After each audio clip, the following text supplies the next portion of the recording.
Hello and welcome all of you. आज हम बात करेंगे स्पेशल इंग्लिश के राइटिंग सेक्शन के एक और इम्पॉर्टेंट टॉपिक के बारे में, which is message writing. Message writing एक बहुत ही इजी टॉपिक है एग्ज़ाम में हमारे लिए। इसमें स्कोर करना बहुत इजी है और मैसेज राइटिंग में हमें ज़्यादा परेशान होने की भी ज़रूरत नहीं है, क्योंकि मैसेज राइटिंग एक इनफॉर्मल वे है अपनी बात को कन्वे करने का। तो इसमें अगर हमारी बहुत अच्छी ग्रामर नहीं भी है या फिर हमें इंग्लिश को लिखने में प्रॉब्लम है, तब भी हम इसको इजीली लिख सकते हैं अगर हम कुछ चीज़ों को, कुछ बेसिक कॉन्सेप्ट को फॉलो करते हैं। तो आज इस सेशन में हम वही डिस्कस करने वाले हैं कि मैसेज राइटिंग को हम इजीली कैसे लिख पाएंगे। बात करेंगे इसके फॉर्मेट्स, जो कि फॉर्मल और इनफॉर्मल दोनों हो सकते हैं। तो आइए अब आगे बढ़ते हैं और स्टार्ट करते हैं अपने टॉपिक को। तो अब हम आ जाते हैं इसकी डेफिनेशन पर कि मैसेज राइटिंग एक्चुअली होता क्या है और हम इसे कैसे डिफाइन करेंगे। तो as you can read, message writing is a piece of writing from one person to another. Message writing एक ऐसी इंफॉर्मेशन होती है जो एक व्यक्ति के द्वारा दूसरे व्यक्ति तक पहुंचाई जाती है रिटन फॉर्मेट में, where one of them is unavailable for some reason. इसका मतलब है कि कई बार जो मैसेज होते हैं वो टेलीफोनिक भी होते हैं। अगर किसी व्यक्ति के लिए कोई मैसेज है और वो पर्सन अवेलेबल नहीं है, तो उसकी जगह पर कोई दूसरा व्यक्ति उस मैसेज को रिसीव करता है और फिर वो रिसीव करके उस व्यक्ति तक उस मैसेज को पहुंचा देता है। जैसे टेलीफोनिक मैसेज में 3 लोगों का इन्वॉल्वमेंट होता है, 1, 2 एंड 3। तो 1 और 2 ये 2 व्यक्ति हैं, दीज आर 2 पर्सन्स। ये एक ही फैमिली के हैं, सेम फैमिली के। और ये थर्ड पर्सन है, ये आउटसाइडर है। इसने कॉल किया, ठीक है, इसने कॉल किया फर्स्ट पर्सन को, मतलब जो पहले नंबर वाला पर्सन है उसको, क्योंकि इसे एक मैसेज फर्स्ट वाले पर्सन को देना है।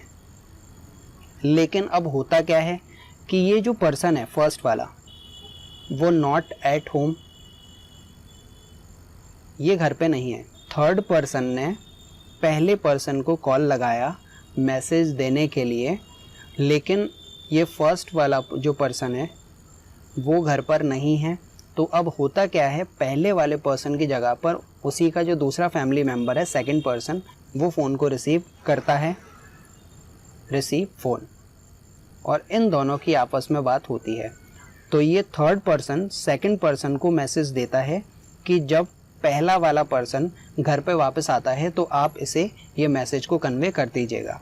तो अब सेकंड पर्सन अपने ही फैमिली मेम्बर, जो कि फर्स्ट पर्सन है, उसको मैसेज लिखेगा। तो ये टेलीफोनिक कॉन्वर्सेशन भी कभी कभार एग्जाम में पूछ लिया जाता है। इसको लिखने का तरीका बिल्कुल सेम है जैसे नॉर्मल मैसेज को लिखा जाता है, इसमें भी हमें बिल्कुल वैसे ही लिखना होता है। That we will see in examples. तो ये थी मैसेज की definition. What should a message writing include? एक मैसेज में क्या क्या इंक्लूड होना चाहिए, मतलब हमें किस इन्फॉर्मेशन को यूज़ करके एक मैसेज को लिखना है। Number 1, main points only. हमें इसमें केवल मेन पॉइंट्स को ही हाईलाइट करना है और बाकी जितना भी डिस्क्रिप्शन है उसे हमें इंक्लूड नहीं करना है। केवल हमें मेन पॉइंट्स, मुद्दे की बात ही मैसेज में लिखनी है। दूसरा है accurate information. Information should be as accurate as possible, क्योंकि जब हम किसी तक कोई इन्फॉर्मेशन पहुंचाते हैं तो उसमें बहुत सारी चीज़ें साथ में जुड़ जाती हैं, लेकिन हमें जो एडिशनल इन्फॉर्मेशन है उसे एक साइड रखना है और एक्यूरेट इन्फॉर्मेशन सामने वाले तक पहुंचानी है, वही हमें मैसेज में इंक्लूड करना है। नंबर 3 है नो डीप डिटेल्स नीडेड, क्योंकि मैसेज एक इन्फॉर्मेशन का इंटरप्रिटेशन होता है, तो इसमें किसी भी डिटेलिंग की ज़रूरत हमें नहीं होती है। हमें केवल मेन पॉइंट्स को ही हाईलाइट करना होता है, जो कि हम पहले पॉइंट में देख चुके हैं। केवल हमें मेन पॉइंट्स के ऊपर बात करनी है और अपनी तरफ से उसमें कुछ ऐड ऑन नहीं करना है। जितने कम शब्दों में हमारी बात हो सकती है उतने ही कम शब्दों का हमें यूज़ करना है। नंबर 4 पर आते हैं। Message can be telephonic, written और अनाउंसमेंट। मैसेज टेलीफोन के मीडियम से भी दिया जा सकता है। Message can be written, message written भी हो सकता है, या फिर कोई अनाउंसमेंट भी मैसेज हो सकता है। अब यहाँ पर एक डिफरेंस को हमारे लिए समझना ज़रूरी है कि ये जो डिस्कशन था, हम नोटिस में भी वही डिस्कस कर रहे थे कि नोटिस को भी हमें इन शॉर्ट ही लिखना था। वहाँ पर भी हमारे पास में जो वर्ड लिमिट थी वो 50 वर्ड्स थी, ठीक है। तो मैसेज और नोटिस के बीच में डिफरेंस क्या होता है, क्योंकि मैसेज में भी हमें शॉर्ट में अपनी बात को कहना है और नोटिस में भी हम वही बात कर रहे थे। तो मैसेज और नोटिस के बीच में एक बेसिक सा डिफरेंस है। जो नोटिस होता है वो होता है पब्लिक के लिए, और जो मैसेज होता है वो होता है पर्सनल, ठीक है। नोटिस होगा वो पब्लिक के लिए होता है, इसीलिए ये ज़्यादातर फॉर्मल राइटिंग में कंसीडर किया जाता है। इसीलिए यहाँ पर हमें लैंग्वेज का बहुत ध्यान रखना होता है, कोई ग्रामेटिकल मिस्टेक इसमें नहीं होनी चाहिए और एक्यूरेट पैसिव का यूज़ हमें करना होता है, और हमें कुछ इधर उधर से कोई वर्ड्स हम अपनी मर्जी से नोटिस में नहीं जोड़ सकते, क्योंकि नोटिस में एक स्टैंडर्डाइज लैंग्वेज का ही हमें यूज़ करना होता है, क्योंकि वो इन्फॉर्मेशन बहुत सारे लोगों तक पहुँचने वाली है। इसीलिए हमें बिल्कुल अप टू द मार्क बात करनी होती है और उसमें लैंग्वेज का बहुत इंपॉर्टेंट रोल हो जाता है। लेकिन वहीं हम मैसेज की बात करें तो मैसेज इज़ क्वाइट पर्सनल। तो जब बात पर्सनल है तो यहाँ पर हम अपनी तरफ से लैंग्वेज को मोल्ड करके भी लिख सकते हैं। तो ये थोड़ा सा इनफॉर्मल सेंस हमें देता है। हम इसमें कुछ रेगुलर वर्ड्स का भी यूज़ कर सकते हैं जो नॉर्मली हम नोटिस में या फिर लेटर में यूज़ नहीं करते। तो क्योंकि मैसेज पर्सनल है तो इसमें कोई ज़्यादा फॉर्मेलिटी हमें फॉलो नहीं करनी होती। इसमें जो लैंग्वेज होती है it can be little informal. Alright, तो ये मैसेज और नोटिस के बीच में एक डिफरेंस है। जो नोटिस होता है वो पब्लिक के लिए होता है और जो मैसेज होता है वो क्वाइट पर्सनल होता है। इसलिए हम इसमें थोड़ा सा इनफॉर्मल भी हो सकते हैं, लैंग्वेज में थोड़ा सा हम कैजुअल भी हो सकते हैं। अब आगे चलते हैं और बात करते हैं इसके फॉर्मेट के बारे में। ऑलराइट, तो ये हमारे पास में एक मैसेज का फॉर्मेट है जिसको आप स्क्रीन पर देख सकते हैं। तो मैसेज का फॉर्मेट कुछ इस तरीके से हमें दिखाई देता है। ऑलवेज रिमेंबर, हमें मैसेज को बॉक्स में इनक्लोज करना है। Message should be written in a box. Number 1 हो गया। एक लाइन का हमें स्पेस रखना है बॉक्स में और फिर हमें मैसेज को यहाँ पर लिख देना है। अब यहाँ पर ये जो लिखा हुआ है ये कैपिटल स्मॉल में लिखा हुआ है, लेकिन इसमें हमें ऑल कैपिटल्स ही लिखना है। लाइक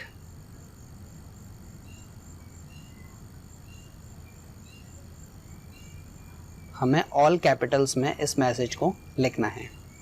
ऑलराइट, फिर आना है लेफ्ट साइड में, डेट डालनी है। डेट को लिखने का तरीका बिल्कुल सेम है जो हमने नोटिस में सीखा। लाइक अगर हम लिख रहे हैं 21 दिसंबर, ये तरीका हमें डेट का फॉलो करना है जो हमने नोटिस में पीछे स्टडी किया। बात करते हैं इसमें एडिशनल एक और चीज़ जो आ जाती है, दैट इज़ टाइमिंग। जिस समय पर ये मैसेज को लिखा गया है वो टाइमिंग भी हमें यहाँ पर इंक्लूड करना है। तो टाइमिंग नॉर्मली जो हम डिजिटल क्लॉक के अकॉर्डिंग लिखते हैं हमें वैसे ही लिख देना है। लाइक 12:30 AM PM, जो भी टाइमिंग पर मैसेज को लिखा जा रहा है ऐसे हम इसको लिख सकते हैं। तो राइट साइड में हमें लिखना है टाइमिंग और लेफ़्ट साइड में हमें लिखना है डेट। दोनों एक ही लाइन में लिखे जाने हैं। ऑलराइट, उसके बाद में फिर हमें एक लाइन का स्पेस रखना है और फिर हमें लिखना है बॉडी ऑफ द मैसेज। अब बॉडी ऑफ द मैसेज, इसमें हमें क्या क्या लिखना है? तो नंबर 1 हमें सैल्यूटेशन के बारे में बात करनी है। सैल्यूटेशन जिसको हम अभिवादन कहते हैं, dear sir, dear ma'am, dear mom, dear father, dear brother, dear friend, जो भी है सैल्यूटेशन। अगर ये ज़रूरी है तभी हमें इसको लिखना है, इफ़ रिक्वायर्ड। अगर ज़रूरी नहीं है तो हमें इसको नहीं लिखना है, अगर ज़रूरी है तो आप इसको लिख सकते हो। और आगे इसमें हमें लिखना है कि ये मैसेज किसके द्वारा दिया गया है। हु कॉल्ड, टेलीफोनिक है तो किसने कॉल किया था या फिर किसने मैसेज को दिया, उसके बारे में बात करनी है। मतलब जो मैसेज को भेजने वाला है उसका डिस्क्रिप्शन हमें इधर देना है। और फिर बात करनी है रीज़न के बारे में, ये मैसेज क्यों दिया जा रहा है। 2 चीज़ें हो गई, एक तो ये मैसेज किसने दिया, कहाँ से ये मैसेज आया, और दूसरा क्यों आया। इस मैसेज का पर्पस क्या है, इस मैसेज को क्यों लिखा जा रहा है। ऑलराइट, तो ये सब हमें बॉडी ऑफ द मैसेज में लिखना है। और जब ये पूरा हो जाता है, मैसेज की बॉडी कंप्लीट हो जाती है, एक लाइन का फिर हमें यहाँ पर स्पेस देना है, फिर हमें नेम लिख देना है। यहाँ पर जो मैसेज को लिख रहा है उसका नाम आएगा और फिर हमें एक लाइन का स्पेस रखना है, इस मैसेज बॉक्स को क्लोज कर देना है। तो ये हमारा मैसेज का फॉर्मेट हुआ। अब हम मैसेज से रिलेटेड यहाँ पर कुछ की पॉइंट्स को डिस्कस करेंगे। रिमेंबर दैट ये जो फॉर्मेट है इसको हमें याद रखना है और कोई भी मैसेज हम लिखते हैं इस फॉर्मेट को हमें फॉलो करना है। फॉर्मेट के 2 मार्क्स तो होते हैं। मैसेज जो होता है वो 5 मार्क्स का होता है। 5 मार्क्स में ये मैसेज को पूछा जाता है। तो इसमें 2 नंबर जो हमारे होते हैं वो होते हैं फॉर्मेट के, केवल फॉर्मेट के। अगर आपने फॉर्मेट को ही फॉलो किया है तो आपको 2 नंबर तो मिलेंगे और 3 मार्क्स होंगे इसमें कंटेंट के। तो कंटेंट हम इसमें देखेंगे कि इसमें ज़्यादा कुछ हमें लिखने की ज़रूरत नहीं होती। मैसेज को केवल हम 20 या फिर 30 वर्ड्स के अंदर भी ख़त्म कर सकते हैं। मैसेज को बहुत प्रिसाइज और बहुत शॉर्ट तरीके से हमें लिखना होता है। तो ऐसे ये 5 नंबर में हमारा मैसेज आता है। 2 नंबर फॉर्मेट के होते हैं, 3 नंबर इसके कंटेंट के होते हैं। कई बार हमें ये मैसेज 4 नंबर में भी देखने को मिलता है, तो 2 मार्क्स इसके फॉर्मेट के होंगे, 2 मार्क्स इसके कंटेंट के होंगे। बट जनरली ये हमें 5 नंबरों में ही देखने को मिलता है। तो हमें इसकी मार्किंग स्कीम को थोड़ा सा ध्यान में रखकर चलना है कि मैसेज का फॉर्मेट ठीक होना चाहिए और उसमें जो भी आप लिख रहे हो उसको आप सिंपल लिखिए और अच्छे से लिखिए, तो आपको वो 3 में से 3 नंबर मिल जाएंगे। तो अब यहाँ पर जो की पॉइंट्स हैं जो हमें याद रखने हैं जब भी हम कोई मैसेज लिखते हैं, सबसे पहला है कि मैसेज को हमें बॉक्स में लिखना है, ठीक है। दूसरा है प्रॉपर फॉर्मेट को हमें फॉलो करना है किसी भी कंडीशन। अब ऐसा नहीं हो सकता कि टाइम को आपने लेफ़्ट में लिख दिया और डेट को आपने राइट में लिख दिया, नहीं। ये जैसा फॉर्मेट है इसी को हमें फॉलो करते हुए लिखना है। टाइम हमेशा राइट साइड में आएगा, डेट हमेशा लेफ़्ट साइड में आएगी और इसी फॉर्मेट को फॉलो करते हुए हमें लिखना है। तो बॉक्स में लिखना है, फॉर्मेट को फॉलो करना है। इसमें वर्ड लिमिट ये काफ़ी इंटरेस्टिंग है। इसमें 50 वर्ड्स ये हमें ध्यान रखना है और स्ट्रिक्टली इसको फॉलो करना है। अगर आपके 50 वर्ड से ऊपर निकल जाते हैं तो इसमें आपकी माइनस मार्किंग स्टार्ट हो जाती है। ये ध्यान में रखकर चलना है और कोशिश ये करिएगा कि इस मैसेज को आप 20 से 30 वर्ड्स के अंदर ख़त्म कर दो। और ऐसा पॉसिबल है, मैसेज बहुत शॉर्ट होते हैं, इसको हम मैक्सिमम 2-3 लाइन में भी ख़त्म कर सकते हैं। तो 20 से 30 वर्ड्स काफ़ी हैं एक मैसेज को लिखने के लिए। और जो मैसेज होंगे वो फॉर्मल और इनफॉर्मल दोनों ही हो सकते हैं। अगर कोई पर्सनल मैसेज आप लिख रहे हो तो वो इनफॉर्मल मैसेज होगा, अगर कोई प्रोफेशनल मैसेज होगा तो वो आपका फॉर्मल मैसेज होगा। इसके कुछ एग्जांपल्स हम लेंगे और इसको समझेंगे that how should be right a message. Okay, तो हमारे पास में एक एग्जांपल यहाँ पर गिवन है, इसी के बेस पर हमें एक मैसेज क्रिएट करना है। तो चलिए पहले इसको हम रीड करते हैं, इसके बाद में फिर हम मैसेज को लिखेंगे। तो एग्जाम्पल है, Shweta is leaving for office. Shweta office जा रही है। When suddenly she realized that some guests would be coming for a dinner. अचानक से उसे याद आता है कि कुछ मेहमान हैं जो कि डिनर के लिए आ रहे हैं। She requires 1 kg of potatoes and some fresh fruits from the market. इसके लिए उसे 1 किलो आलू और कुछ फ्रेश फ्रूट्स की ज़रूरत है जो कि उसे मार्केट से लेकर आने हैं। But as she would be late, लेकिन अगर वो पर्सनली खुद मार्केट जाएगी और वहाँ से ये सारी चीज़ें खरीद कर लाती है तो वो ऑफिस के लिए लेट हो जाएगी। She leaves a message for her husband who would be returning in the afternoon asking him to buy the same. तो वो अपने हस्बैंड के लिए मैसेज लिखती है जो कि दोपहर में घर पर वापस लौट कर आएगा। तो उसके लिए वो मैसेज लिखती है कि ये जो सारा स्टफ, सब्जी और फल जो भी उसे लेकर आने हैं, तो वो अपने हस्बैंड के लिए मैसेज लिखती है जो भी चाहिए डिनर के लिए वो मार्केट से लेता हुआ आए। तो ये हमारा क्वेश्चन है। तो चलिए आगे बढ़ते हैं और इस क्वेश्चन के ऊपर एक मैसेज को क्रिएट करते हैं। तो इन द बिगनिंग हमें एक लाइन का स्पेस रखना है और फिर हमें कैपिटल में मैसेज लिखना है। उसके बाद में आइए नेक्स्ट लाइन में ही लेफ्ट में डेट आएगी 24 जुलाई 2020। ऑलराइट, और इसी के राइट साइड में हमें लिखना है टाइम 10 AM। 10 AM ये हो गया। अब हमें लिखना है बॉडी ऑफ द मैसेज। आइए लिखते हैं इसको। जो हमने बॉडी ऑफ मैसेज में देखा था कि सबसे पहले हम लिखते हैं सैल्यूटेशन। सैल्यूटेशन अगर रिक्वायर्ड है तो यहाँ पर हम लिखेंगे, सैल्यूटेशन का मतलब होता है किसी का अभिवादन करना। डियर लगा के हम उस व्यक्ति का नाम लिखते हैं जिसके लिए हम इस मैसेज को लिख रहे हैं। तो डियर, अब यहाँ पर जो उसका हस्बैंड है तो उसका नाम यहाँ पर गिवन नहीं है, तो हम अपनी तरफ से मान के रख सकते हैं डियर राज। राज के बाद में हमें कॉमा लगाने की ज़रूरत नहीं है, डियर राज ये हो गया सैल्यूटेशन। और अब हम इसके मेन कंटेंट को लिखना स्टार्ट करते हैं। क्या लिखना है ये हमें क्वेश्चन से ही देखना है। जैसे some guest would be coming for a dinner.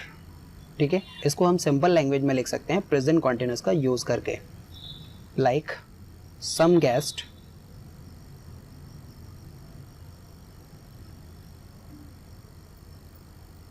are coming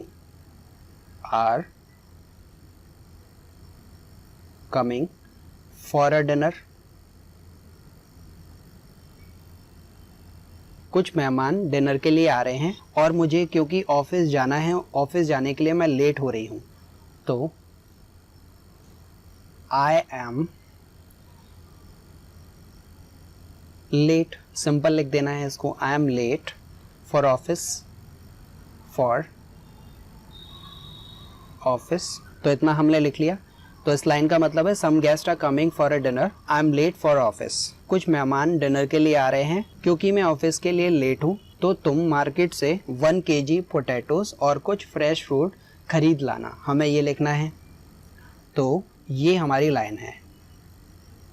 alright, तो यहाँ हमको लिखना है प्लीज़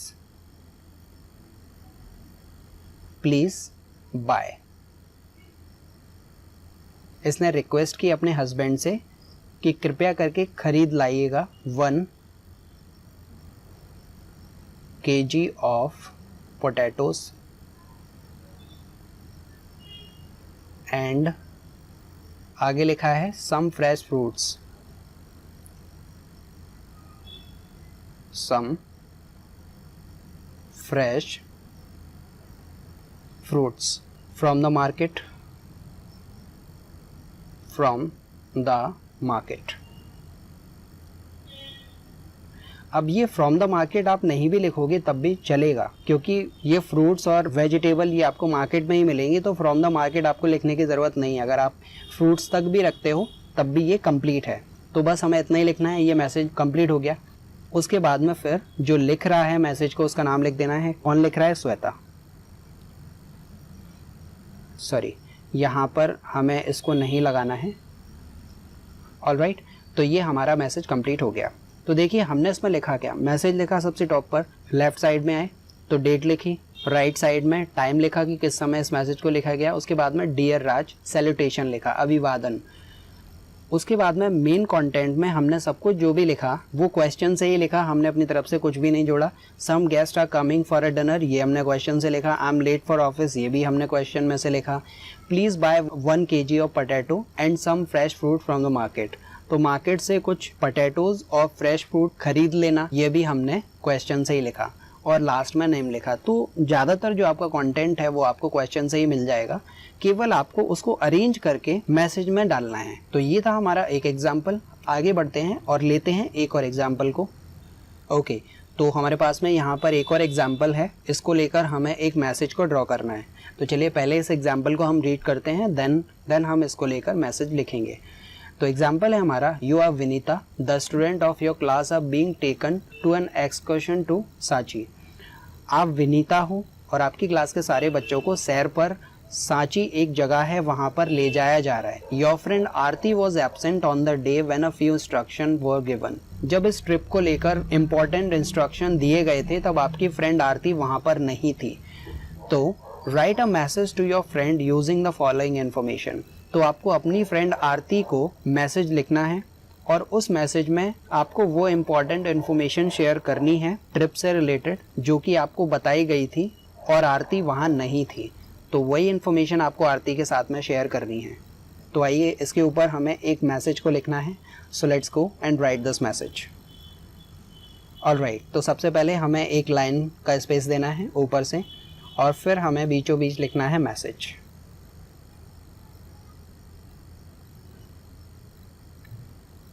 ऑल कैपिटल। देन हमें लेफ्ट साइड में आना है और लिखना है डेट। डेट हम लिख सकते हैं 17 मार्च 2020। और फिर इधर राइट साइड में आएंगे, टाइम 9 AM। इस समय पर इस मैसेज को लिखा जा रहा है। अब यहाँ डेट के नीचे हमें लिखना है सैल्यूटेशन। सैल्यूटेशन मीन्स जैसे डियर, किसको लिखा जा रहा है ये मैसेज? आरती को, डियर आरती। अब हमें बॉडी ऑफ द मैसेज लिखना है, तो अब इसको हम लिखना स्टार्ट करते हैं। तो इसमें जो हम लिखेंगे स्टार्टिंग में, जो इसकी लैंग्वेज होगी कि सारे स्टूडेंट्स को सैर पर घुमाने के लिए ले जाया जा रहा है। कहाँ ले जाया जा रहा है? सांची। तो जैसे आप देख सकते हैं ऊपर ये जो लाइन लिखी हुई है, इसको पूरे को जैसा लिखा है वैसे लिख देना है। All the students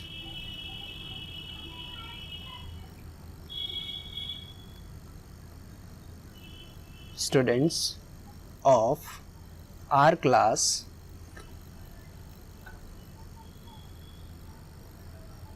are being taken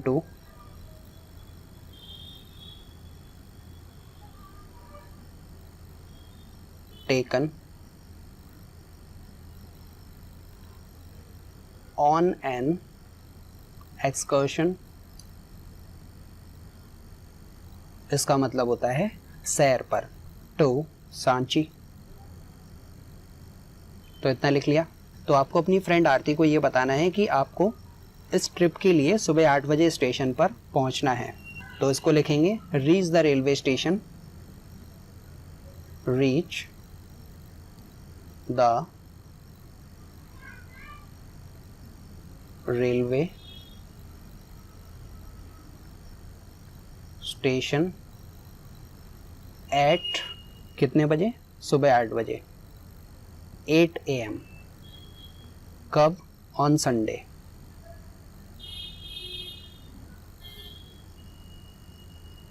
although कि यहाँ पर संडे का कोई डिस्कशन नहीं है, तो अगर आप इसको नहीं भी लिखेंगे देन इट्स ओके। अगर आप लिख देते हैं तो इससे कोई ज़्यादा फर्क नहीं पड़ेगा। बशर्ते आपको ये पता होना चाहिए कि जो डेट आपने लिखी है उस दिन संडे हो। अगर आप ये संडे को नहीं लिखें तो ज़्यादा ठीक रहेगा। If you write it then it's okay, but make sure that कि 17 मार्च को संडे ही होना चाहिए। तो हमने लिख दिया है, तो ठीक है आगे बढ़ते हैं। तो यहाँ हमने लिखा reach the railway station at 8 AM on Sunday. सुबह 8 बजे संडे को रेलवे स्टेशन पर पहुँचना है। अब नॉर्मली जब हम किसी ट्रिप पर जाते हैं, कहीं घूमने के लिए जाते हैं, तो अपना लंच बॉक्स, वाटर बॉटल ये हमें साथ में लेकर चलना होता है, ये हमें कैरी करना होता है, और कुछ पैसे भी। तो उसी को लेकर हमें यहाँ पर एक लाइन में लिखना है carry lunch box, water bottle, water bottle and कितने रुपए? 100, 200, 500 जितने भी हैं, let's say 200 rupees and 200 rupees with